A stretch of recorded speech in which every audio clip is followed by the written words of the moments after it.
Thank you for tuning in to Exeter TV. The meeting will be starting shortly. While we wait, let's learn more about Exeter TV.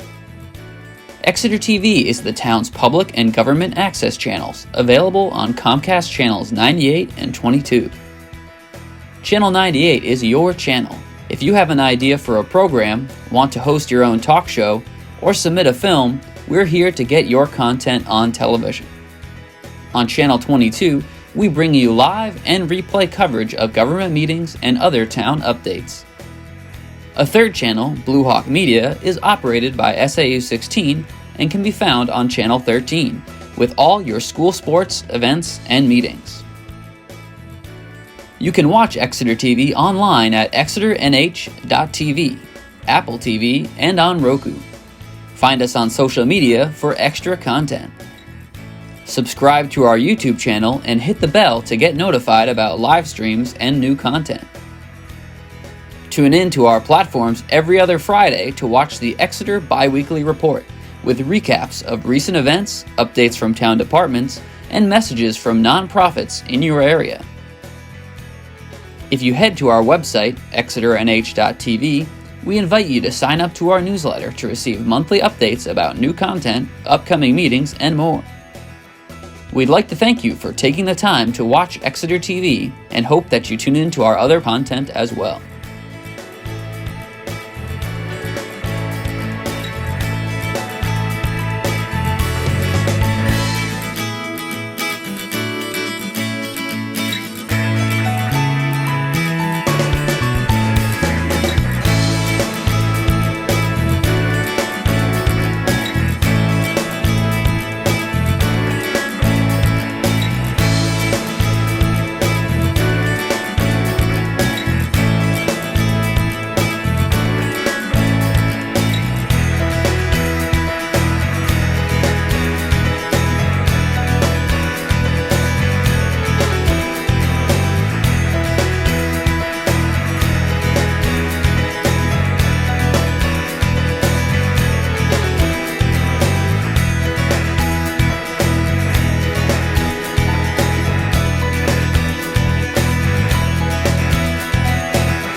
Good evening, everyone. Welcome to 5th of April 2022 Sustainability Advisory Committee meeting.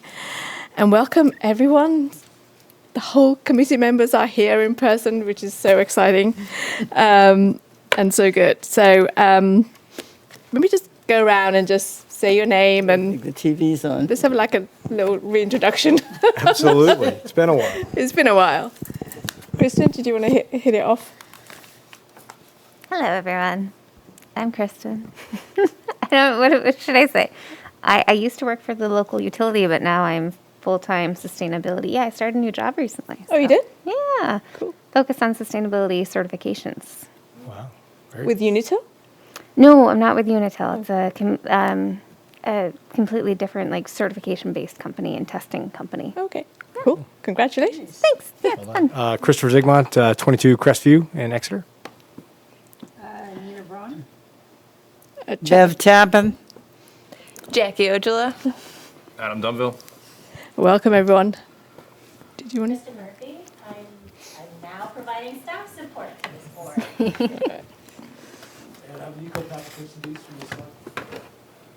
Thank you, everyone, and thank you. I like to apologise to everyone the fact that we were unable to meet for the last couple of times, but we're here, so hopefully we can move on forward. Before we kick it off, I just want to say thank you to Dave Sharples for having stood in and been part of the Sustainability Advisory Committee as a staff member and helping us to navigate the last couple of years with sustainability and being our sort of first direct person to contact within the town. So really appreciative of his time and his knowledge and support with this committee. And with that, we welcome Kristen Murphy, who will be our point of contact now and move things even further along. And it'll be good to work with you as well. So thank you. Dave did say that he would still like to be involved in things like the solar array project Yeah. and things like that. So I don't think that you'll be without seeing Yeah, Dave, it's but fine. it will be good to have someone who has more time to go. Yeah. That's great. That's Thank you. Thank you. Okay, so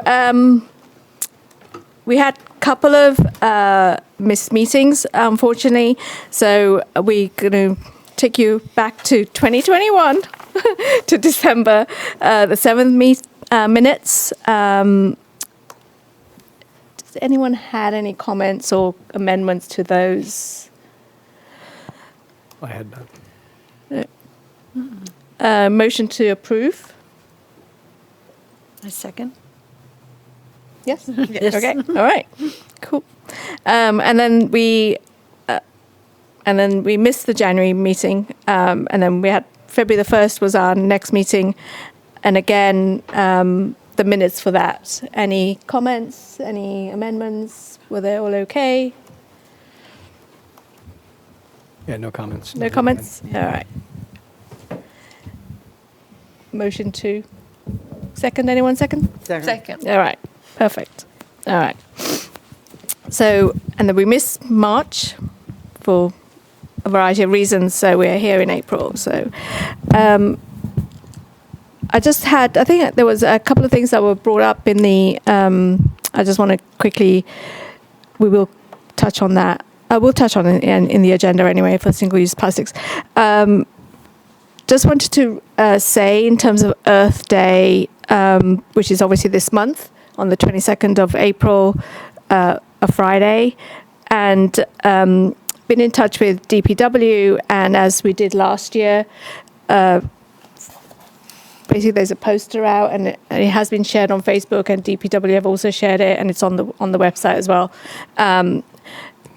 The offer of residents to do a litter pick in their neighbourhood with their fellow neighbours, and they can go to DPW to pick up any gloves, high-vis and trash bags, and then they can either ring DPW to say where the bags will be left for pickup, or they can drop them back. They can drop them themselves to the transfer station. So that is kicking off from April the 11th till the April 22nd.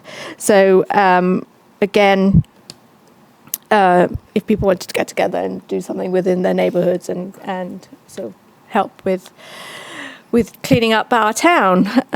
So that is out there, information, and I think there's clarity in terms of if anybody, just to be aware of, anybody comes across any needles or anything, not to pick them up and to notify the police department on that basis. So safety is an issue, and also just go and get those trash bags and gloves so that you can safely pick up some litter.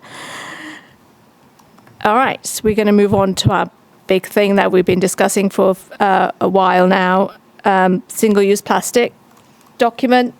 And we started off with looking at what Portsmouth had put together, and then we had one of a PA student, Lindsay, who also looked at the documentation with Kristen and provided some edits and so on. So I know I would like to sort of go through that and welcome input, thoughts, so that we can really sort of move it forward to the next stage.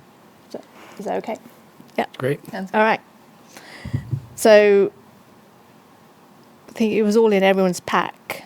Is that okay? So, Kristen, did you want to start off with? Yeah, with, love to. Yeah, go on. So we modeled this after what Portsmouth did. There was initial discussions that it would just be focused on plastic bags, but the committee felt it was important to expand it beyond that. So that's how this is formatted. And it's formatted to become, should it be adopted, a town ordinance. Yeah. So it would be the Board of Selectmen who would need to approve adoption of this document. So there were a couple things in the Portsmouth version that I did not move over, and we can talk through them as we go through. But Portsmouth's ordinance was very, very keen on including bioplastics in the definitions, and so they called them compostable plastics. And in the version here, Lindsay had recommended taking out single-use compostable plastic containers and just use single-use compostable containers, for example. But to me, I think we still need some language tweaking. But my goal for this is for us to get this document in a shape that I feel, everyone's comfortable with. And then because there would be organizations both within the town and external, I think it makes sense to do some outreach to those groups directly. So I know the concession stand at Parks and Rec, I've had some initial discussions with Greg Bisson about that. This will be a significant change and a modification to a source of income for them. So we really need to work through some of those concerns and maybe help them seek alternative options. Yeah. And then the other one that comes up in mind is the downtown. On Thursdays, we have the farmers market, and so that's another large group that we'd want to be sure we have some strong outreach to, so that we understand how this will be interpreted by them, any snags that maybe we didn't anticipate. So I'm happy to step through the document if you want to do it that way, or we can discuss each point. Yeah, I think it's a good exercise to go through. Okay. And then if anyone has any comments or questions, we can flag those. Great. Yep. Okay. So purpose is kind of self-explanatory. It recognizes that limiting the distribution and disposal of single-use materials through reduction is necessary to protect human health, preserve the natural environment, and promote sustainable and ethical practices regarding material waste. From there, it steps through a variety of definitions. The first one, commercial composting facility. It defines it as a solid waste compost facility permitted under New Hampshire DES. Medical facility is the next one. I have that in there kind of as a placeholder for a discussion point that we can get to further on. Reusable bag. So a bag specifically designed for reuse, capable of being used 100 times, is machine washable, and has stitched or woven handles that are not fused. Reusable bags include woven reusable plastic bags. That's straight from Portsmouth. Single-use carry-out bag. So this used to say single-use plastic carry-out bag. Single-use carry-out bag, a bag made of plastic that is provided by a vendor to a customer at the check stand, cash register, point of sale, or other point of departure for the purpose of transporting food or merchandise. Good. Yeah. Are we good there? Yeah, it makes sense. Yeah. Single-use compostable containers. A container or cup that is composed of 100% polylactic acid and distributed for the purposes of transporting prepared food on a single occasion inside or outside of a store. These items are considered prohibited plastic containers unless the vendor or facility provides a composting receptacle that's both on the premise and the contents will be transported to a commercial composting facility. So the intent of that in Portsmouth was to capture bioplastics, basically, and so because there's potential for contaminating recycling if people think that it can be tossed in a recycle bin, and if you don't compost it, you're essentially, contributing to back to the waste same the same problem, way it right. doesn't Yeah. break down quite the same. So I did not notice this before it went out to you, but my recommendation is to rephrase this to single-use compostable bioplastic containers or refine the definition so this covers all compostable containers. Would you, I mean, some of the vendors have compostable utensils as well. Should we kind of think about the word Yeah. container? So generalize it to yeah. compostable products. Yeah, exactly. I'm just thinking about all the other things the accoutrements that go with it, and yeah. You have Yeah, the napkins, you have straws, the next straws, item. napkins. And I wonder about the compostable, because there's other things that are like a cardboard Right. container would fall under this. So I wonder if we can say single-use compostable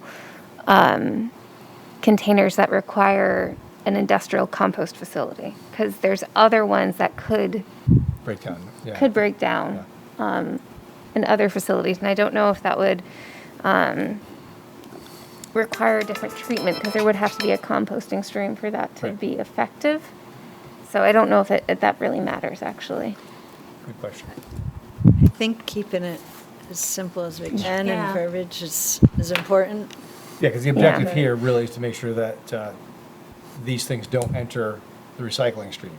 Is the primary, in fact, it's almost better if they end up in the trash because they're going to make their way to, it's better that they go that direction than instead of contaminating that. So I wonder, boy, oh boy. It's I would almost suggest generalizing it to all compostable products, Yeah. right? And then, and we can identify that it includes bioplastics that makes sense. in the definition. I think that like changing it to product, a compostable product, and then have it be comprehensive. And then we could take out composed of 100% poly, like it doesn't matter what it's if it's requiring compost, like it doesn't necessarily matter what it's made of. Does that make?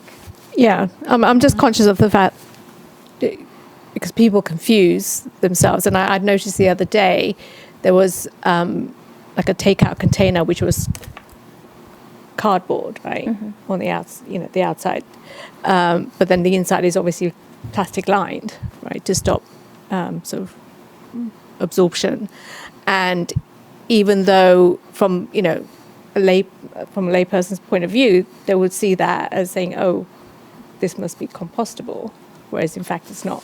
And then it was a tiny little writing at the bottom which said, "Not suitable to be composted." Did it say industrial compost facility? No. Oh, okay, because I know like the labeling. This is a lot of I've been doing recently. Yeah. Is the labeling is if you say it's compostable anywhere on it, you have to say if it's going to be if it requires an industrial compost facility. Yeah. So, and also like single-use coffee cups, whether they are also lined. So, they're plastic lined. So, they wouldn't necessarily be compostable anyway, even though they may have been made of recycled material or whatever, the outside. So, but yeah, I think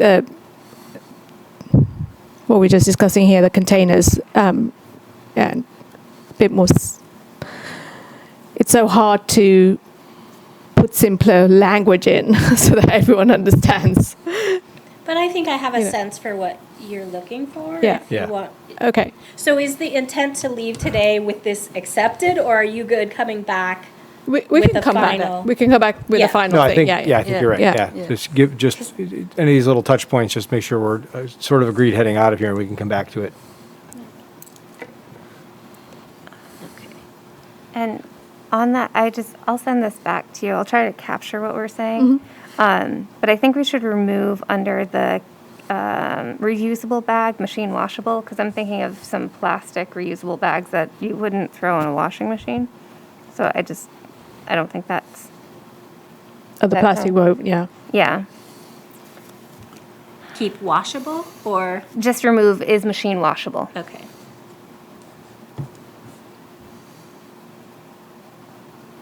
And I thought the 100 times was a little random too, but, Well, in the maths is if you use a reusable bag 160 times, then that's when it becomes sort of carbon neutral. You're back to zero, yeah. Yeah.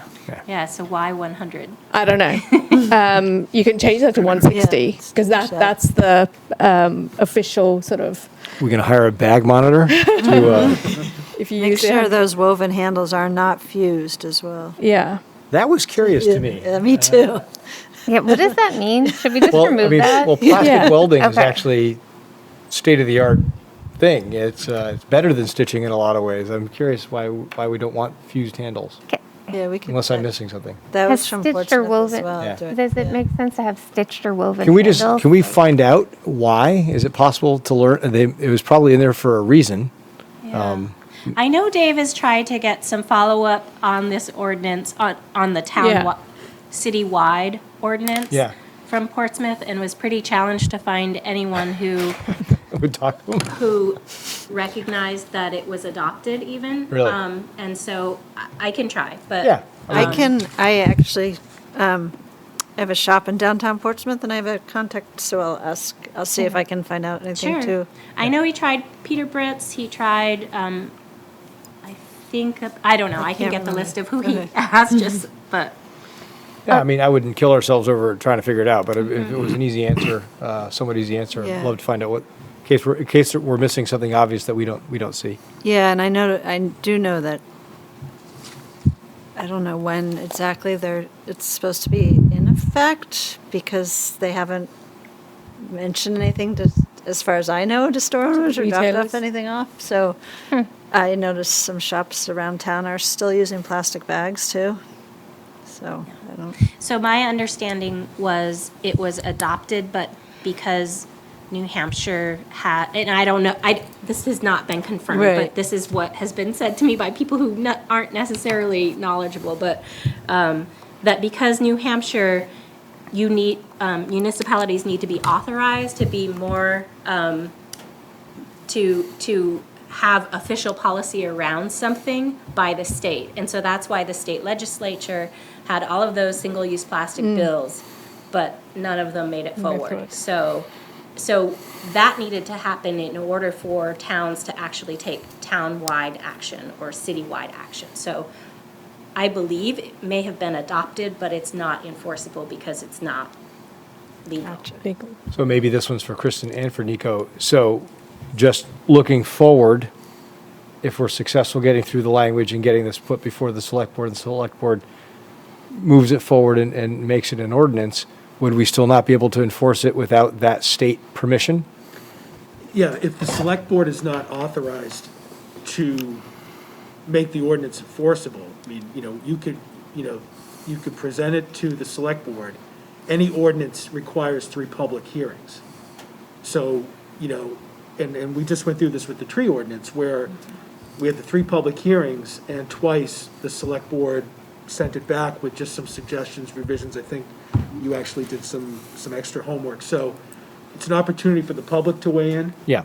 it's an opportunity for the board to say, you know, can we revise this? And then ultimately, the board takes a vote as whether or not to accept the ordinance. But to Kristen's point, if under the RSA we don't have the authority, that's a question like, do we want to wait until we do have the authority so that there's no confusion? Or, I mean, that's a conversation we can have.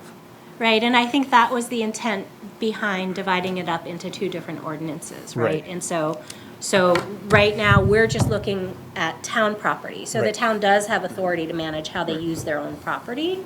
The town issues, the select board issues permits for use Yeah. on, you know, so there is that authority already granted, but going to a town-wide policy, that's when Right. we Okay. really don't have the ability to Because adopt then them. it becomes a real outreach issue in terms of like making sure that the messages is out there and that, you know, we rely on the fact that, you know, people be responsible for their actions and try and lessen their own plastic use as much as possible, I guess. Understood. It's like, Chris, for the tree ordinance that we passed, that was only applicable to Town town-owned property. trees. Like, we Yep. couldn't come to your private property and say, hey, there's a tree ordinance. But you're always welcome, just so you know. Duly noted. We need I have a question, and maybe it's a stupid one, and maybe I should know the answer, but how does this tie in with Mr. Fox's composting operation? In what way? Well, does he compost this material as compostable material as well as food waste? Yeah, Yeah. he composts, yeah. All he right, so does. it all He's an is going industrial- to him? Yeah, I mean, All the compostable You mean material at is town going to him events? as well as At town events? food waste? Yeah, okay. I don't, No, I would not say that. So Well, Mr. I don't Fox- know that either, and Yeah, I'm mi- interested on behalf of Riverwoods as well, because I'm not sure. I know he's getting our food waste, but I don't know about this other material. Well, Mr. Fox does have they do have the ability to compost bioplastics. right? Okay, They do have that that's part of ability. the answer. But the way this is written is if I was a vendor and I filed for being down at Swayze Parkway to sell something, and one of those things is a bioplastic container, I personally would have to make sure I have a Mr. Fox composting bin there or some way to get it to this town facility in order for me to be allowed to vend with that product. Got it. Do you see the difference? Yeah. And so that's why we're saying it's only considered acceptable if you provide the composting. Us having the availability of it at the transfer station is a separate benefit to residents, but it is not related to vendors in town. I mean, I don't even know that vendors in town have the ability to use that. I don't know. so could we offer that, or would that be a possibility to offer to vendors that do come to Swayze to connect with Mr. Fox? So they did that at the Is Chili it- Fest, didn't they? Or the Beer Fest, whatever it was. They had Mr. Fox bins there, but that was the organised, town, right. whoever organised it had that arrangement with Mr. Fox. So not Because like a it- farmer's No, it'd be market where it's difficult, right individual. right into an vendor. ordinance, obviously. Right. While it's something we should do, it'd be kind of difficult. for As a us to- side, yeah, like at the farmer's market, for instance, if you're going to require, present this to the vendors, then offer the vendors, if you do have compostable materials that you use, some of the food vendors that are offering takeaway food, then they can coordinate with Mr. Fox on their own. On their own. Right. Right, And on their then- own, for yeah, sure, and then yeah. they would be allowed to, okay, we can use these containers because we have Mr. Fox's or, bin. But I don't think that we would be able to allow them to then to collect it and at the end of the event, take it to the transfer station Yeah. without a No, separate no, right, contract. I okay. think Yeah. it Yeah. has to be. It'd have to be to like a Mr. Fox or their own. Interesting. I have one other question. On the single-use carryout bag, how that's defined as just plastic and not including paper? Yeah, that's a good question. So we do define paper bags down here because Portsmouth, it's the single-use recycled paper bag. Yep. So Portsmouth did differentiate between recycled paper bags and non-recycled paper bags. And so are you suggesting add paper here as well? So that would prohibit a single-use plastic or paper bag that's not recyclable?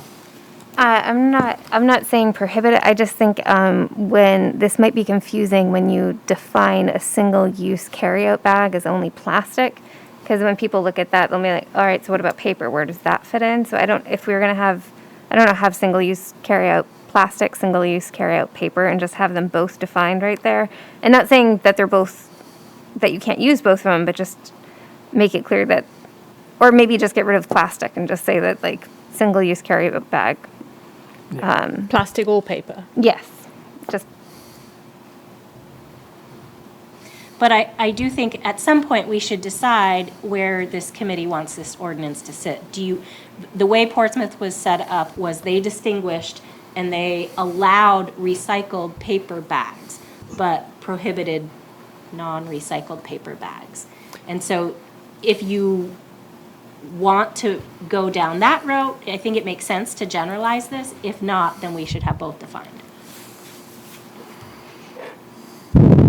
No, their intent makes sense, and I agree with it because there's so many paper bags that are neither recyclable, or more than single use. But I'm curious from this language how we get, like I see the definition on number 10, right, for the single use recycled paper bag. That makes sense. But the person who hands out a paper bag, like a laminated glossy paper bag, I don't know how it's prohibited with the language that we have. A laminated glossy paper bag. So that would be Like a under, baker bag? Or something that's lined or laminated or shiny printed on the outside, you cannot recycle. Right. No. so this ordinance would only, for bags, this ordinance would only allow, under exceptions, recycled paper bags or reusable bags. So if it's neither of those two, it would be a prohibited product. Okay, I got it. I know, it's almost easier if we went into the process and then And then went go back to the definitions later? Yeah, exactly, maybe. You're probably right. So if that's the way you want to go, then Kristen, I agree with what you said. We should define both paper, single-use paper and plastic. yeah, or maybe just have them defined right next to each other so people know that we're defining single-use bag is this and single-use paper bag is this, but the single-use bag only refers to plastic, or maybe put plastic in the definition, Yeah. or just make it clear that. Okay, that's what I'm gonna. But we do agree, or we're comfortable with the idea that a recycled and recyclable single-use paper bag, that's okay with us. Yes? No? Yes. See, As long as it's recycled. You want Number- nothing. You want armloads or, or a cloth bag from home, I know, but Stick. So are we saying a paper bag that is made from recycled material? Yes, And that's that- how, Okay. yeah, the definition number 10. otherwise, your general paper bag from the grocery store, for example, if that was something a vendor was using, they would not be allowed to use it unless it was post-consumer recyclable Recyclable. sourced Right. paper. And 100% recyclable. Right. Then we need to. Yeah. Then that needs to be. Yep, it's yeah. in. Yeah. Okay. Okay. All right. We're good, thank you. Okay. All right. So the compostable straw, I think that point is moot because we generalize compostable products. So that'll be built into the prior definition.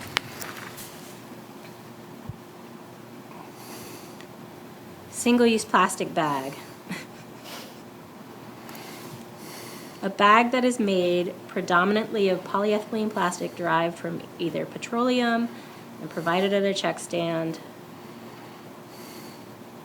or at some other point of departure for the purpose of transporting food or other goods out of the store. A single-use plastic bag is a form of a single-use carry-out bag.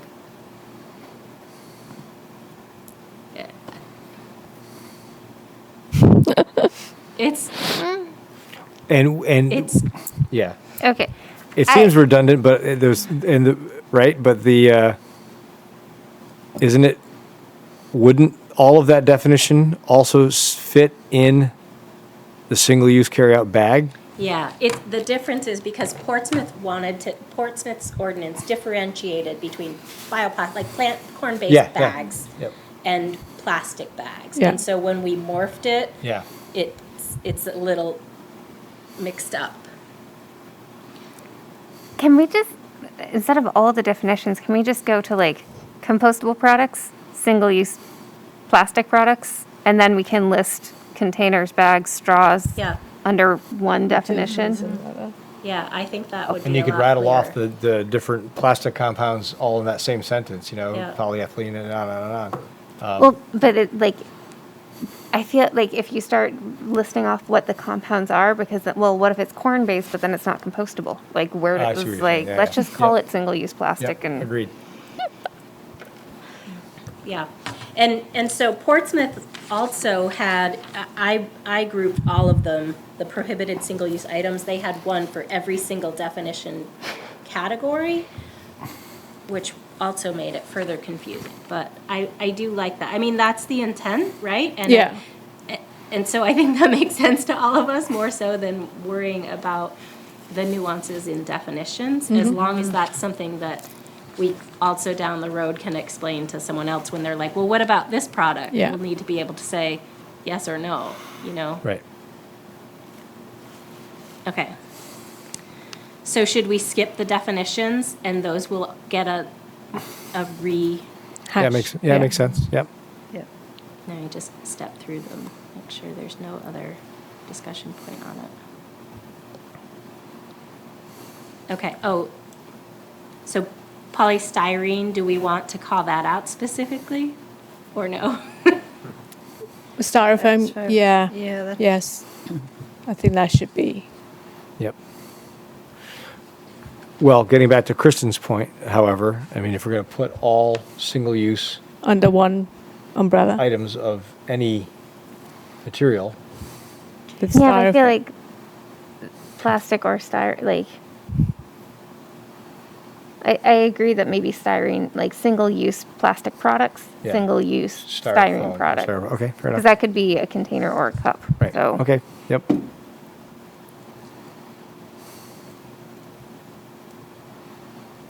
Okay. Okay, so then this is the actual policy under 2014. Distribution of single-use disposables on town property. No person shall distribute prohibited single-use disposable items at any town facility, town property, town-managed or sponsored event, or activity authorized through special permits issued under the authority of the Town of Exeter Select Board unless otherwise allowed under exceptions. So those prohibited single-use disposables include single-use carry-out bags, including single-use plastic bags, single-use plastic cup or container for the purpose of transporting prepared food or goods, single-use polystyrene container. I feel like we could just say, stop there, and we don't have to say for the purpose of transporting prepared Yeah. food or goods. Single-use plastic straw. So that, after our discussion, that would be revised to single-use carry-out bags, single-use plastic containers, single-use polystyrene containers, and plastic straws, right? Yeah, Does that include utensils? Question. And plates. Right. Single-use paper plates. Containers or products. yeah, Yeah, I think that perfect. containers or products works pretty well. Then we don't need to separate plastic straws. Perfect. Okay. The exceptions to that are all town departments or vendors may distribute their remaining inventory, and so we'd need to put a date through X date of whenever, I think Portsmouth did a year from when their potential adoption date was. Right. Containers brought by customers themselves. Single-use recycled paper bags or reusable bags.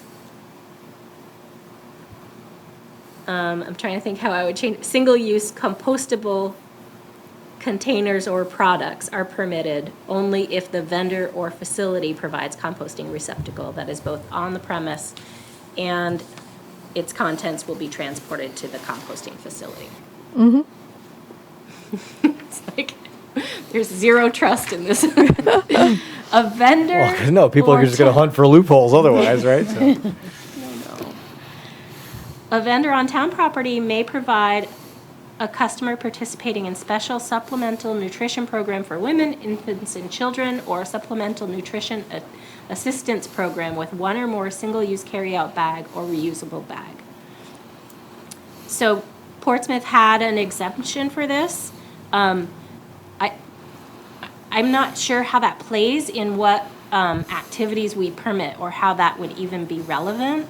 But I wanted to keep that in there for, one, to talk about that particular instance, but also talk about medical facilities. Because I was wondering, so if Parks and Rec has an event and they have like a first aid person present or something like that, like hopefully I would assume that they're exempt from this. But, so I was thinking we could include them under number 5. The medical facility, what was it? Yeah, I Medical think that facility. makes sense. Or if they're, I think that that makes absolutely sense. I'm a little confused why Portsmouth had put in there that a single-use carry-out bag could be used for customers. So this would, I mean, in regards to, say, the farmer's market, for instance, where there is SNAP programs. So they're saying that, if you're participating in SNAP, you can use a plastic bag. I guess, That, yeah, to I me, mean, that's how seems- I read this. One, it's highlighting who's using SNAP for one, and two, I don't really see the benefit of that. I don't see that as, I just don't understand it, I guess. Yeah, I guess I was struggling with it because in my mind, it was the vendor who's providing whatever container. So I don't know Yeah, why the so- vendor couldn't just provide. The same container that you provide to Right. everybody to else. everyone else, yeah. Right. Yeah. Why give away? Yeah. I mean, if you want to give away, as part of a promotion or something to whoever, but, a reusable bag. Yeah, because what it's not saying is it's not saying town departments, so like, for instance, if our Meals on Wheels program or something like that had to do it, it doesn't say that. It actually says a vendor on town property providing, WIC and SNAP stuff. Yeah, that makes no sense at all. But we might not be seeing something. Yeah, I just didn't. Might be another one to asterisk to do a little homework on and see what their logic was. Yeah. Yeah, Or I could perhaps unders- if we took it out, that would be something that could be raised by, so after we get this in a format that we want and we start to outreach to the potential vendors, Sure. We can. Yeah. maybe that's when Or it comes up in that public hearing when concern someone would has a come good up. reason why we Right, should include WIC and right. SNAP, they should raise it. Yeah, okay. Fair enough. Yeah, I guess I understand if it's like a food pantry or something, and they're, using bags that are donated or grocery bags and stuff like that. But Yeah. if it's something that's not, relevant to events in general. Right, or things being Yeah. conducted on town property, right? Yeah. Right. Okay, so I'll draft it to have a provision for medical nonprofit facilities, but remove this. Yeah. Yeah, we'll see what happens. Okay.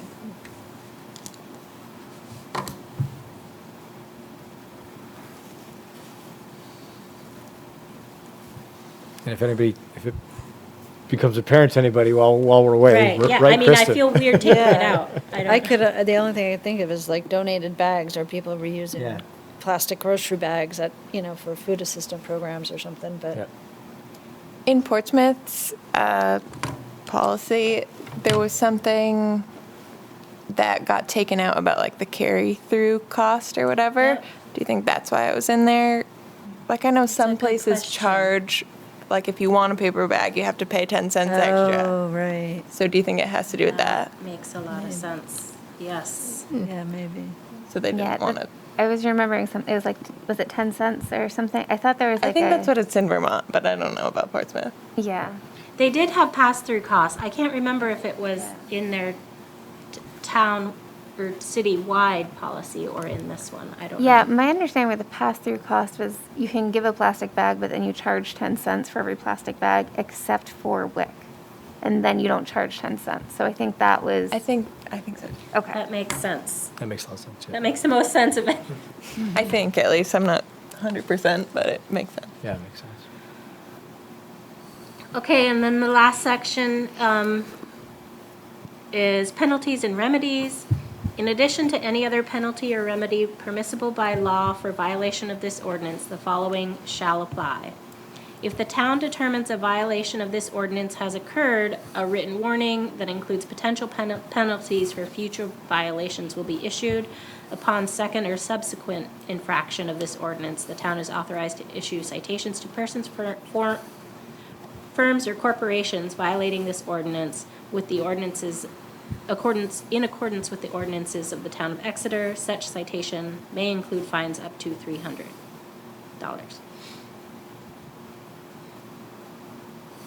So do we want the opportunity to issue a notice first and, Yeah. okay. So that always brings up the question with enforcement. Who's going to issue the citation? Very good. Where's the select board? Health officer, any duly authorized law enforcement officer. But they won't. The Yeah. police ones do it? No. We went through this with the mask ordinance. When we were contemplating this during the height of COVID in the summer of 2020, that was a big pushback from both the health officer and the police department, and whether or not we as a town want our law enforcement and health officer to be spending their time doing this. And what the board came up with the mask ordinance was to use it as more of an educational piece. So if somebody was violating the mask ordinance, police officer, witnessed it, or the health officer, they had masks. Instead of giving a ticket, they gave out a mask. There were also communities in Massachusetts that did the same thing. Now, I'm not saying they won't, but I'm just saying that I'm gonna push back a little bit here on the enforcement part, because even though, we have a littering ordinance in town. And that is, I believe, I wanna say it's $100. Oh, I thought it was 300. It might be 300. But I was just talking with the town manager about that this afternoon. So, I'd want to talk to the chief on that to see how much they really do enforce the littering. But certainly for something like this, realistically, I think you're going to get pushback that, obviously they're going to do whatever we ask them to do. But we have to ask ourselves, is this how we want to be using law enforcement and the health officer? Remember, we only have one health officer. I have two thoughts on that, though. And one is, in comparison to the pandemic, while there's certain it's not over yet, and there will be other pandemics and there will be other things, it was a temporary thing over the span of time, not written into, it's not something that we'll always need to have that level of enforcement. And it was a very interesting time, very specific time frame. This is something that theoretically would go into perpetuity, and hopefully we would, find ourselves as a town in places like towns and cities all over Europe, for example, where it's just how it's done, and you just pay the 5 cents for the bag if you need one, and they just don't give out plastic bags anymore. So there's some place between where we are today and there. And while I would agree that in the first year or two of this ordinance, if it ever does eventually get passed, that yes, using it as an educational tool, but at some point I think you need to get to a point where if it's an ordinance and you're being walked all over, you need to start to enforce it. That's what makes, we all will drive the speed limit most of the time, but there's 10% that won't. That's why we have to have the speed signs and enforce it. While this isn't an infraction of that level, I think we want to get to a place where it's got some teeth eventually. Then we have to, come up with a plan of the who and the how it gets enforced, because then it is just another toothless law that it will be flouted and it won't really matter. Totally agree with you. I just think that before this is presented to the select board Yeah. in its final draft, I think further consideration needs to be given as to how that's going to be enforced. And I agree with you that the pandemic, is something that hopefully is a finite period of time. But back when we were debating and crafting the ordinance, I mean, that was a period of time where as the select board, part of our duties is protecting the health and the well-being of our citizens. Sure. And we did discuss handing out tickets because the situation at that time was that dire. Pretty dire, yeah. That, we wanted teeth to be in it. But then at the end of the day, it's like, what are we trying to accomplish here? Are we trying to give out tickets? Right. Or are we trying to educate folks on how to stay healthy and well? And I see your point, and I think this is even more important over the long stretch of time, is that, we're trying to protect the well-being of our citizens through becoming a more sustainable and healthy Agreed. town or region. I think we just need to think about what resources in town we can realistically expect to be able to do that. Yeah, and I would have to say that I think there's certainly opportunity out there because we're not inventing this. There's certainly opportunity out there to learn from municipalities and cities that have done this, Right. and how did they get from A to B. Right. Clearly, there's got to be a period of phasing it in and educating along the way, and just raising people's awareness. But at some point, I'd love to learn how towns and cities have flipped the switch. If we have an authority that issues permits, that means we also have an authority that can take permits away. Right. And somewhere in the middle there is that $300 ticket for not following through, doing the right thing. So I Well, think, I I think if this is, strictly town, and, we're doing this in phases, so if this is just town property, town buildings, town-sponsored events, certainly, if you see there's somebody in violation after the first warning, I mean, that could be part of how you craft, Yeah. makes permitting the event or something like that. Much like a cleaning fee, if somebody were to use town hall. Yeah. They makes sense, yeah. trash it, whatever, there's a cleaning fee built into that, so. That makes sense. So I'm not saying that we don't want something with No, teeth. I agree. Yeah, absolutely, no, I but I know think you we do, have to realistically look at what are the resources. Now, once you get to phase two, if in fact the state allows municipalities to have the authority to do a townwide ordinance, then, that's. Whole other a ball of conversation wax, of a different type. I wonder, so because this is a unique situation in that it's the town that's issuing a permit and that's what the vendor wants, maybe the enforcement or the penalty is you may not get another permit. You know what I mean? Like, Because I spoke to Greg at Parks and Recs about the permitting, and he said that the permit can state, no single-use plastics, containers, whatever, and they have, if a vendor signs up for that, then they need to follow that rule. But like I said, then the penalty is that if you if you do hand out single-use plastic bags or whatever, then you might be more difficult to get a permit next time. Yeah, it could be effective, at least on this part of it. Yeah, it could be an effective tool. Yeah, I so agree. maybe craft it to say the town reserves the right to not issue a follow permit or something like that. Is Or that where we want? there could be something, So aren't most public events, aren't the police there anyway? Like in Swayze Park, et cetera? I don't think they're always I there. haven't seen them at the Like- farmer's market. Yeah. Yeah. No? No. I think something like the beer and chili fest, obviously, Yeah. because of the crowd and the alcohol. But I'm trying to think, Adam, of another one. Well, I mean, What was the you, as the board, have the authority, I Police think, there. to appoint other officers the to enforce bylaws as well. So if there was an event or something, you could temporarily appoint one of us to, I think, potentially to enforce that, but, I'd have to dig a little bit further into that. Yeah, I would agree a little bit. Wear a sash. Sorry. But- I'm getting excited about being Bylaw hall monitor, patrol. fast monitor. You really want to do that? A nice reflective sash like we had in elementary school. Yeah, litter police. Well, and I'm wondering if we could Please. go, what's the most trafficked website from the town? Is it like the Facebook or the town site? What? I honestly don't know. Okay. I've not seen metrics on any of the pages that I Okay. manage. I mean, we can see through Facebook how many followers there are. And I think for those, it's Parks and Rec and Public Works. Yeah. Okay. And the police. And the town side, And the maybe. police department, Oh, yeah. is it? Yeah. Okay. I'm just wondering, the carrot and the stick aspect, I wonder if we could do like, so just once a month or something, highlight a organization within the town that is doing something sustainable. And that way we could highlight organizations on Swayze Parkway that are complying with this ordinance before it goes into effect.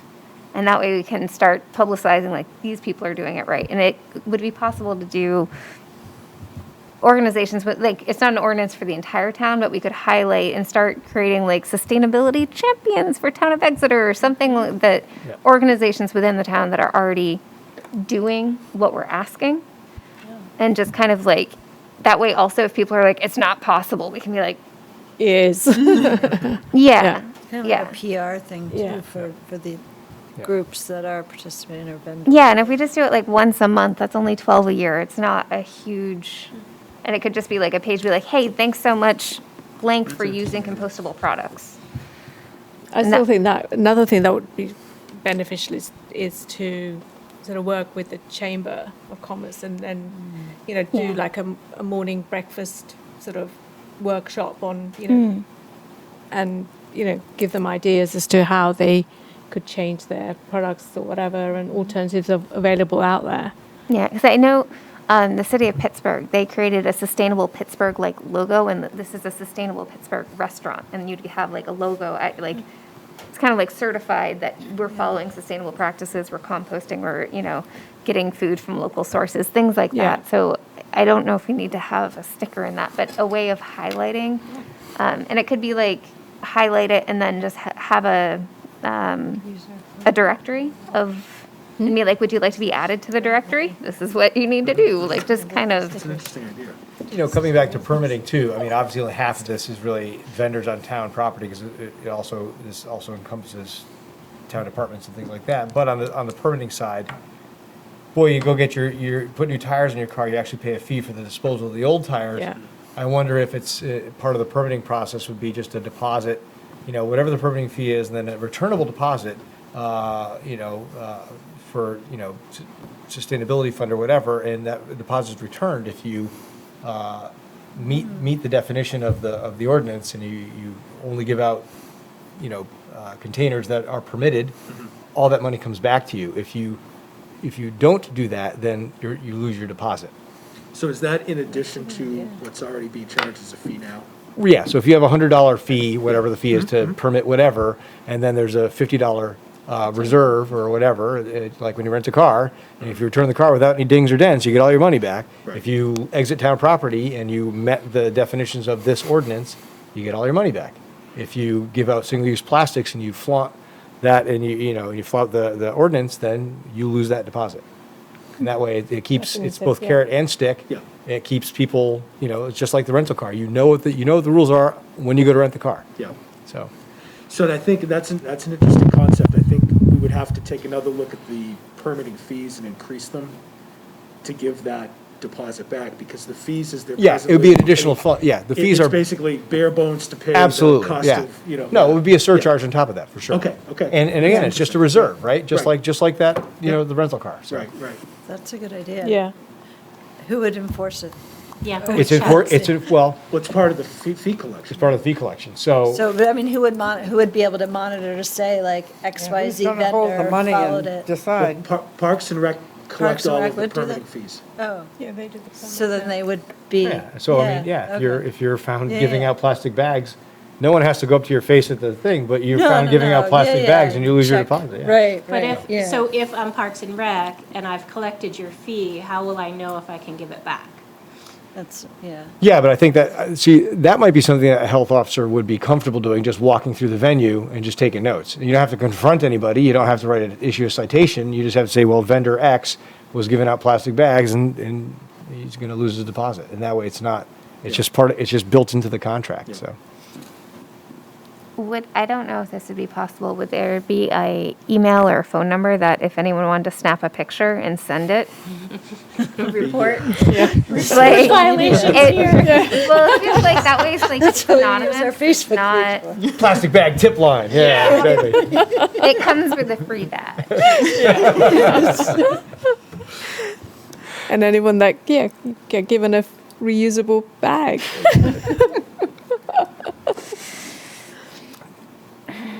Food for thought. Yeah, So, committee preference here? I like After the As, non-refundable, refundable deposit. which is fine, as long as we have an answer to how will that work? Yep. I think somebody, yeah. I'll send you some notes. I'm making a note to send you some notes.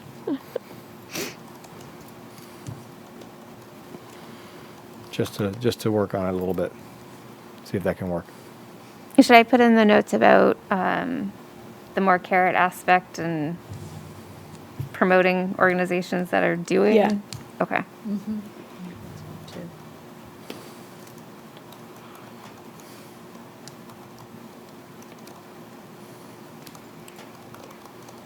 So that's the policy as it stands now. Yeah. I know that there are some points of discussion that we'll have to work out. And so in addition to reaching out to vendors, I would love to hear, so if I'm a food truck operator and I have potato chips, like, what's my alternative for vending potato chips? Is that potato chip bag going to be considered a single-use plastic? I'm pretty sure the language was prepared food, not prepackaged food. Okay. But I Because don't that to know. me, I wasn't sure. Yeah, I don't know. Yeah. I mean, because it's, Yeah, I think they. So made it- then, Yeah. is a Coke prepared, yeah, prepackaged? sure. Yeah.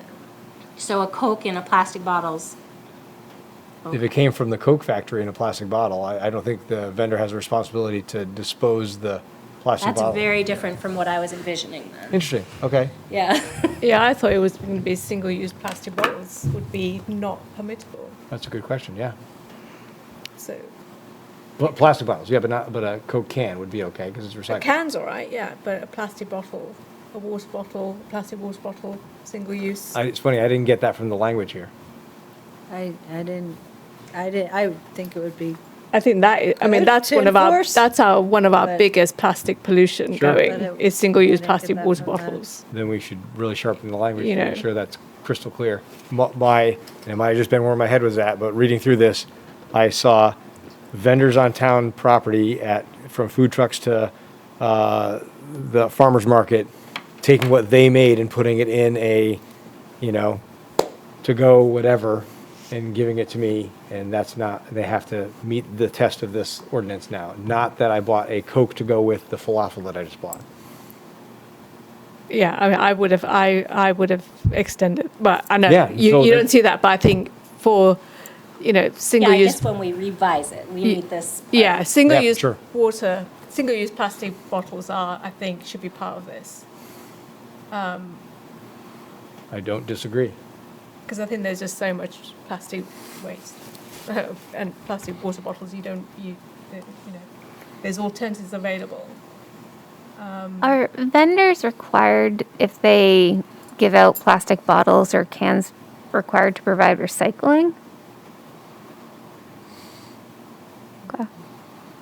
And so that is kind of where I was going to go next. So if we were on board with plastic bottles being banned, and this is a debate that I hear all the time, is a plastic bottle that is recycled a single-use plastic? Yeah, Yes. yeah, it is. Okay. But that's a debate. I mean, But plastic at the end of the day is, I mean, it doesn't decompose. It doesn't, Yes, it does. eventually after No, quite a long time. If you're drinking out of plastic bottles, you're getting micro bits of plastic all the time. Yeah, so, I mean. It's shedding. Yeah, so, I mean, if So you, if it's recycled, it's still shedding plastic. yeah, but what, that's, yeah. So what I'm saying is that any disposable, any plastic, single-use plastic bottle that's has ever been produced is still sitting in some landfill, right? It may have decomposed it to a certain extent to create microplastics. I mean, there's microplastics in people's food, right? People have found, it's in the fish, in whatever, all this kind of stuff. It's everywhere. So I think it's one of our, Breathing. it's I totally Yeah. agree with all of that. So, but if I take a plastic bottle and I assure you that this is going to a recycling facility and being recycled into a different product, is that a single-use product? I don't know. where Well, is? I think single-use versus recycling, it's not a multi-use product, that's for sure, right? So that makes it a So it's single-use product. reusable. Is in it- its current is it- form, is that what- That's what, yeah, because the Okay. usage, right? So Yep. I would say that even if it's 100% recyclable, I mean, even an aluminum Coke can, and metals are great, they 100% recycle, that's still a single-use can. Unless you're, using it for chewing tobacco or something, that would be the second use maybe. But, for all intents and purposes, even though it's recyclable, it's not a multi-use product like a bicycle frame that's made from aluminum that gets used multiple times. Right. Right? Which is also recyclable and could become a Coke can later. But it's curious, so I that just want us means, to be able to have a prepared response for, well, but I can use, so a Coke can is okay, but a Coke bottle is not okay? well, no, it's really I'm curious. recycling It's that a really good bottle. point. I mean, if the ice cream truck vendor comes, he Right. can't sell his packaged ice cream. He can't sell a Snickers bar. He can't, Right. they're all in packaging. So, and I don't disagree about the demon that is single-use water bottles and Coke bottles. I'm not arguing for them. I'm not doing that. My question is, if it's packaged food, that's not, it's a high bar to set. I don't think you can all- include Yeah. You Can't Yeah, include, no, when you can't can't do include, that. an ice cream, a Snickers ice cream bar or whatever, or chocolate bars. I mean, that can't. So if I'm Nestle, right, I You can't. bottle water and I make chocolate bars, my argument would be that they both come from my factory. There's a consumable inside for the customer, and there's a waste stream provided by either with us or with the municipality to recycle it or throw it away. So but why would you just ban my water, not my chocolate bar? I guess that's my question. How do we? No, it's just I'm looking for the straight face test. That's all. I want everybody to bring their own reusable water bottle and their own reusable coffee cup. Because I think at the end of the day, we, as much as we can put pressure on corporations and brands, their chocolate bar, they're not going to go and change their packaging, right? Whereas There's other options. That- I think that's what you can Okay. boil it down to. There's not another option. for that. You need your Snickers. Yeah. Get it. But No. with single-use plastic bottles, They're horrible. I They're know. horrible. I guess and I but think what I'm coming back to is typically when you hear about ordinances like this, including the Portsmouth one that we've stolen some language from and are modifying for our use, the spirit of the document seems to be about single-use plastic bags at stores and containers that retailers and vendors provide, and we're starting off in the town. I am with you if we can make it pass a straight face test that we want to include bottles, if we can define those as single use and that we're going to ban them, yeah. I think they should go in. Okay. I think you should ask your board, your I think committee they should members go to in. vote. I think I think, Because they're I'm not- not against them going in. I think it's a very important topic. I think, again, maybe taking baby steps in a sense, that's a big ask, I think. I think that's a big ask for vendors, and not that they shouldn't, and we should get rid of all plastic bottles. But thinking of, and people use water bottles that's a huge issue. But we won't have the facilities at town events to have refillable stations. Right. There are companies that offer that, and you could set that up, but we don't have that option. So even just Soda's a little bit different where you can get cans easily. Water, there's no Very That, few. there was price discussion about that option months for ago. vendors. Sorry? There was discussion about that months ago about potentially installing a Some water water fountains, bottle yeah, water filler filler. station. Yeah, we, yeah. Okay. Yeah. So I'll But I think Okay. the point is though, yes, like when you go to the airport, they've made it easy to bring your own container and fly with it instead of Yes. using a plastic bottle because they've Right. gone to great expense to put water filling bottles all over the place. I just think we need to, I think we should examine examples of ordinances that have included that and how they successfully implemented it and ease the impact. Because we were talking about, heck, who's going to enforce this when it gets down there? Can you imagine like how many people are gonna, you have to think about like the other end of it, right? And maybe the baby steps approach isn't a crazy idea, and you get a town used to getting rid of a certain element of disposable plastics, and you can move on to the next step and the next step. But I also still just wonder, like, then where does it stop? Does it stop at the Snickers bar? Does it, I don't have any stock in Snickers or anything. I'm just using that as an example. Yeah, I just wonder, like, where's But then with the water bottles, the other, you could stipulate on size, right? Of what is acceptable. I mean, my own personal thing would be just ban all single-use bottles, but I know some towns have said, okay, we don't want like 1.5 litre or 2 litre size bottles or the little mini ones to be sold, right? So they've stipulated a size Really? acceptable, Great. right? So I don't know. I mean, I know, as an example, the Chili Fest. I know Mr. Fox. There were bins there available for people, and there were vendors there that were selling water bottles, and there was plastic everywhere, and there weren't any bins for those plastic water bottles, and and it's I don't know. I just feel that we're in 2022. If people don't understand the situation that is being created or is happening right now with climate crisis and with plastic pollution and everything else that goes with it, and I just feel, how much more leeway do people need to understand that this is really important and it needs to be happening. That there needs to be some people need to take responsibility in the way the planet is treated, the way our environment, how this town is treated in terms of litter and all this stuff. I mean, I run every day around this town, and the amount of litter and the plastic that I see on my runs, and I try once a week to go around with a bag and fill it up with and it's there again the next day. It's just like crazy. I'd just like to say that I found a loophole for your Snickers bar.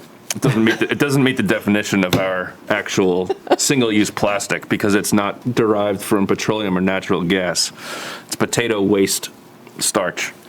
yes. So we're all set with candy bars. Snickers, From Mars. Snickers. From Mars. Wrappers, the Anything wrappers from are made of Mars. potato Write that waste. into the exclusions. So my suggestion is we modify the purpose somehow and clarify this, and I kind of like, Kristen, you had said there are other options. So maybe we talk about single-use plastics with other options available, or I don't know, I don't have the language in my head or off the top of my head, but include it in the purpose so that when this discussion comes up, one, we already know what we'll say, and two, we have a point in the ordinance that we can refer to. That's not a bad idea. I mean, I'm reflecting all the way back to what Nico said about the process it has to go through anyway, and maybe it's the opportunity to be bold and say we include single-use drink bottles of any type, single-use plastic drink bottles of any type, and if, it's going to go through 3 town meetings and a select board, and if it passes muster and the town has a chance to speak up about it and present counter argument and argument, then go for it. It's like I don't think anybody's on this tables against the idea, it's just, it's got to Yeah, pass I muster. retract my baby steps comment because based on what Jenna said, she's absolutely right.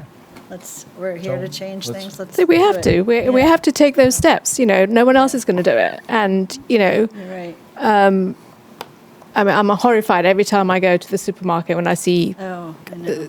it's just outrageous, and the amount of pollution that is generated, and the fossil fuels that it uses, and and the fact that plastic doesn't disappear; it's here to stay.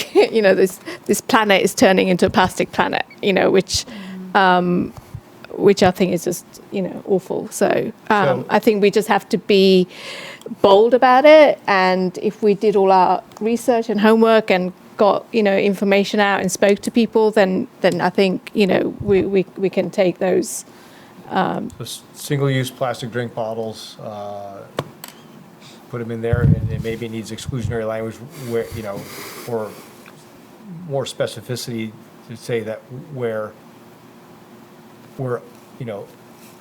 recyclable, metal recyclable containers or other reusable containers exist or something, I don't know, but just so. Alternatives exist. Alternatives, I can't think of someone presenting something that doesn't have an alternative, but someone probably will. So as long as you say that if there's no alternative, then you're fine. Yeah, I think the way that we've defined it as natural gas or petroleum, I mean, there's other alternatives out there for other packaging. Yeah. So. I'm glad we had that discussion. I wasn't trying to play or maybe I was trying to play devil's advocate, but I just want to know great. where we Yeah. are. Wonderful. Okay. All right. You good? So I will come back with a modified document. I can share it before the meeting. Yeah. So that maybe we bring edits to that meeting, yeah? Yeah. Great idea. That'd be great. Okay. I think. And then we should start talking about our outreach plan. Yeah.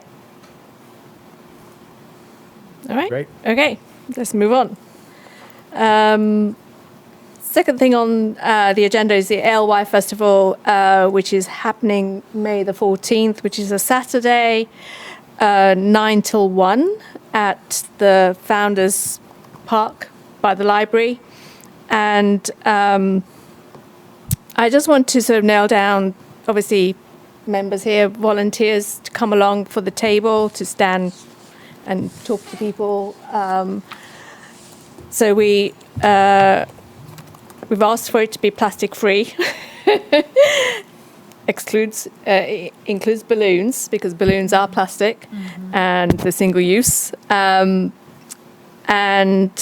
also we've invited the two PA students, Aliana and Sonia, to be there to talk to people about the junk mail, and then give people information about the websites that they can go to with the QR code that they've developed. So they'll be there as well. So one thing I did want to ask about, which we did at the Alewife meeting, we talked about was whether we wanted to show any films, but not during the hours of the actual festival, 9 till 1. How could you show it outdoors? We're not going to show outdoors. Oh. So the idea was that we could hold it later on in the afternoon over at PA. I spoke to Bob at Exeter TV, and they did one a couple of years ago where they were given the use of a room, and we've outreached to PA to see if we can use a room, and not to make it late. So do it from, say, I don't know, 4 till 6 or something, So it would, if people were attending the festival in the morning, 9 till 1, they can go and grab lunch or whatever, and then they could come over to PA. And Bob gave us a rundown of a couple of 10-minute videos. And again, or films that could be shown that we would need to sort of agree on, that we want to talk about and show. There's also one on plastics. And then do it 4 till 6, and then people then go off and have dinner in town, and you know. So that was the sort of idea, and putting out to people here, the members, to see if that is something that we want to do before we plan. Yeah, I like the idea very much. I mean, if we can get the facility and we can line up the films, it seems relatively easy. Then we just need to promote the idea. Would it be promoted with the Alewife Festival, or in conjunction with? How would we get the word out? So I mean, the posters have already been made, right? The posters are out already, so we can add it to say that there will be a film festival, a mini film festival from 4 till 6 at the PA, and then the PA students said that they would also do the outreach to get the students to attend because they're still in session. So, you know, get some interest going for people to come along. That's great. And in terms of advertising, so we have a flyer that kind of generally says the stuff that is going on, and then an event schedule that's only on the town's website. So the flyer points people to the town's website. I can just change Add the that to that. event schedule. Okay. And we do have some other spin-off activities like the kayak tour, after the festival. This could be another one. People who attend have the ability to buy an Alewife pint glass that they can then take to Sawbelly for a beer. So there's a way to go beyond the festival timeframe Yeah. That's great. already. So I think it makes perfect sense if you. I like it. Okay, want to do so I'll confirm on the room availability. I haven't heard back from them, but then if that's okay, then I assume the list of films that Bob, I think he did share with us. I'm sure he did. He did a couple of weeks ago. Maybe not. Maybe I'll touch back on and Maybe he shared them with you. maybe share it with me. I can't remember. So all right, leave that with me, and I'll forward the Great. and then we can just decide on a couple of films to show, and then just have a sort of a discussion and whatever people can have Great. on that. What will the table be? Is it going to be all on junk mail? No. So the PA students are going to do their junk mail stuff, and then we can just be there, talk about how people can get involved, you know, do maybe look at carbon footprint and show people the apps that are available that people can use to calculate their carbon footprint, you know, and just share information on what they can do for sustainability. Is the energy group having something? There. Yep, so the energy group will have, as long as I secure a parking spot that's allowed, we'll have electric vehicle sample there that people can go and check out. They'll have information about community power and some of the actions that they've been working on. So the progress of electric vehicle like the increase in electric vehicle registrations in town over the years, and some other things. So Do you have any interest in having, I have a lot of plastic substitutes, like instead of the usual sandwich bags Yeah. and that kind of thing, I have the plant material based Well, we can have examples for sure. examples, and I have the bamboo toilet paper Yeah. and that kind of thing. I have a bunch of that stuff. Okay. If you wanted to have it on the table. I mean, it's good to share information to people, make sure, you know, it's alternatives available. and maybe information about like the Help See textile recycling Yeah. could be there, and The only trouble is I would need a composting ride down. And I'm not around on Saturdays. We can figure it out, don't worry. Yeah, Let's right. figure it out. The helps is definitely. I saw DPW put a stat up every month. It's February they put, 976 pounds of textiles diverted away from landfill. So spread the word of using, I've used the service and they're great. they come on Sunday, pick up the bags and go. So it's good. And in addition, it doesn't cost the town anything, they actually pay us. Yeah, So what is that again? help see. Help see. Yeah, you can. It's there's a link on the town website. You Yeah. just Yeah. they do Sundays is Exeter pickup, and you just have to book the day, and then they'll come between the hours of 9 and just leave it by your curbside. It's curbside pickup. So And it also lists it lists everything that they take. everything they take, which is really good. All right, so yeah. If you can volunteer for that Saturday, the 14th in May, that'd be really appreciated. Or, even come and do an hour or half an hour, whatever, would be great.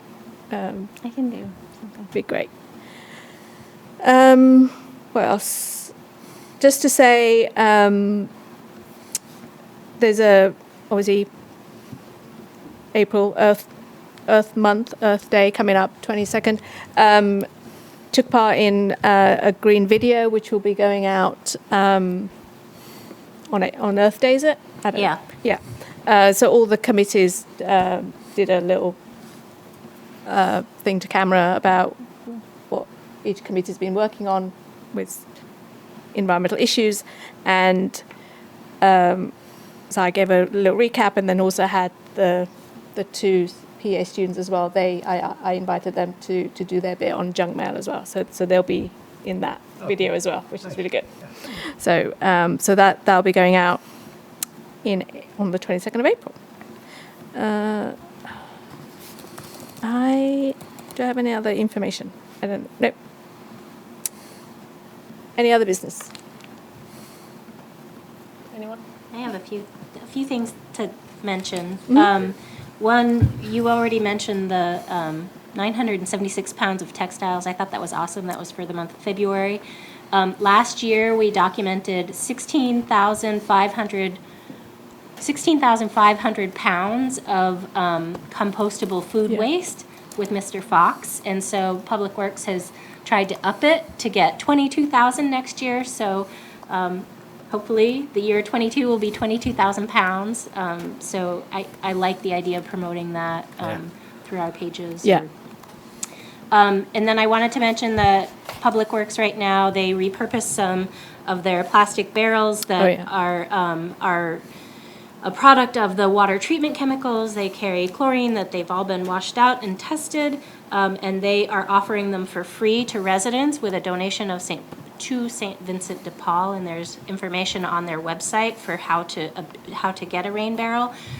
They've pre-drilled the plastic barrels, and then you could go with the parts list to, say, RJ's and get the necessary materials to turn it into your own rain barrel. So that's exciting. So we won't be hosting the Great American Rain Barrel this year. We're using this option instead.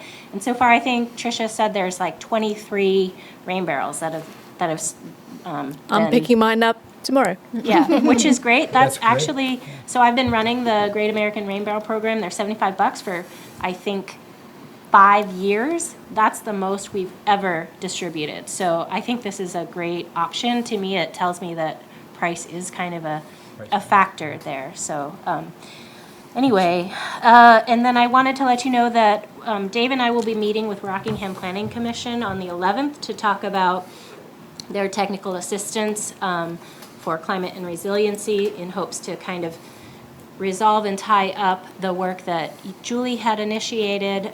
Tim Roach, I guess, had come to you guys and offered some supplemental hours, and so we're going to work through that and also look at other opportunities for technical assistance with Rockingham Planning Commission. And then on the 13th, the Energy Committee is having a guest speaker to talk about hydro group net metering. So if you're interested in hearing more about that, maybe tune into the Energy Committee's meeting. And then in early May, I'm attending a roundtable with local communities from Portsmouth, I think Newmarket, Rye, and others to basically a roundtable in climate planning and preparedness and what these communities are doing for progress. And so we'll give a little update, but also hear from other communities to try to create a local network to work together collaboratively on some of these issues. So Okay. I just Very want to give you a heads up about those things. All right. Anyone else? Any other business? There is an update on the water fountain. Yeah. Okay. So, so the water fountain issue, I can't remember who I was talking to now. I spoke with Greg at Parks and Recs because they had looked into it as well, and I think so. I think were you here, Nico? When I think Greg, too many things going on. So Greg said that they had looked into putting one by the town common park, was it? I think, and I sort of said, well, something more central in town would be, so that, I don't know, not many people would go towards town common. If it was by the bandstand or something, it'd be ideal, because it'd be for visitors and so on. They would see it and be usable and whatever. But obviously, then there's issues where trying to get water to the fountain and so on. So maybe Swayze Park is an option round there. And I think I talked to Tim, so I think we can catch up afterwards. Yeah.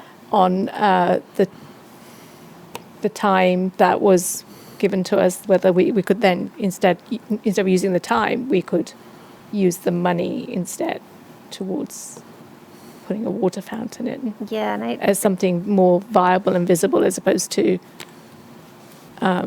because I think from my conversation with Tim was all the information for the report to finalise and close out that grant. I think if a couple of us got together and spent a couple of hours, we could put all that information together quite easily, I think. Because it's there. It's been emailed to us for that to happen. okay. What about putting the water fountain at the public restrooms? I was going to say the exact same thing. It's like All right, that's Water possible. water yeah. fountains, and there's Yeah. water there, and typically fountains and It's right there. Yeah. yeah, toilets seem to go together. So Yeah. So I think at the that airport, there's the toilets right next to That's right. yeah, that's true. So yeah. Yeah, But yeah, that's- if it's possible in Swayze, just because of all the events there, that would. that's true too. So I think it's Either way. again a conversation with DPW I was and gonna say DPW probably, because infrastructure. Sure, yeah. Just Right. Yeah. would be able to. I think I can't remember. It was months ago that I spoke to somebody. So Yeah, I'd asked if it's possible to get like corporate funding donation for that, and they said check in again in 2022. So I can check in and see if there might be funding. because of for that. I did some research on the water fountains. I think they cost about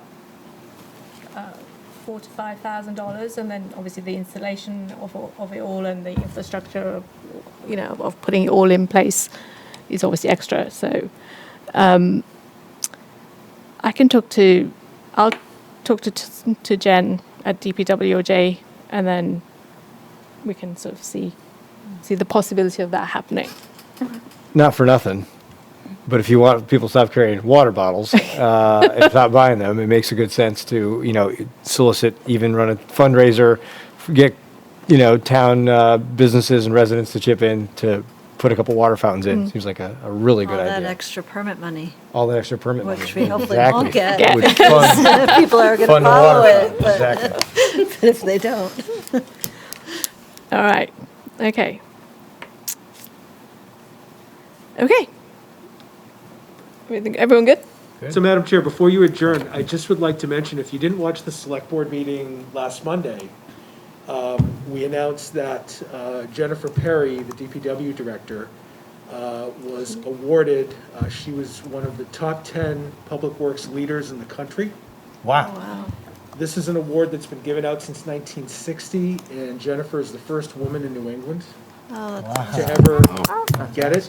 And it was through a lot of her green Yeah. initiatives that she has started in Exeter that helped her achieve this. So I wanted to make you all aware of that. We're That's very proud of fantastic. Jennifer. Wow. And it's an incredibly prestigious award, and working with the community, and obviously here in Exeter, folks are very environmentally conscious. They want green initiatives, and I think Jennifer's done a wonderful job trying to see some of those things through. Just some of the things we talked about tonight, the composting, the recycling, obviously the wastewater treatment plan, making our water safer. So I just really wanted to let you all know that. Wow, Very fantastic. much. I did Yeah. not know that. That's fantastic. Definitely. Yeah, that's amazing. Glad to hear Definitely, that. congratulations. Fully deserved. Very much Yeah, so. very much so. Okay, so on that good news, adjourn the meeting. Second? Second. Second. 8:31. Thank you, everyone. Next meeting, May the 3rd. Thank you.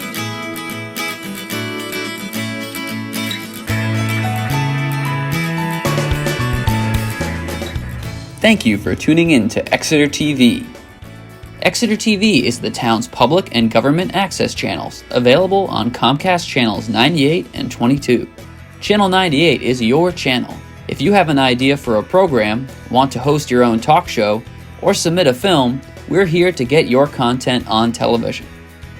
On Channel 22, we bring you live and replay coverage of government meetings and other town updates. A third channel, Blue Hawk Media, is operated by SAU 16 and can be found on Channel 13, with all your school sports, events, and meetings. You can watch Exeter TV online at exeternh.tv, Apple TV, and on Roku. Find us on social media for extra content. Subscribe to our YouTube channel and hit the bell to get notified about live streams and new content.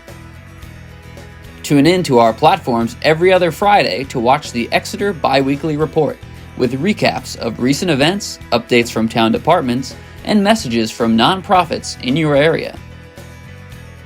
If you head to our website, exeternh.tv, we invite you to sign up to our newsletter to receive monthly updates about new content, upcoming meetings, and more. We'd like to thank you for taking the time to watch Exeter TV and hope that you tune in to our other content as well.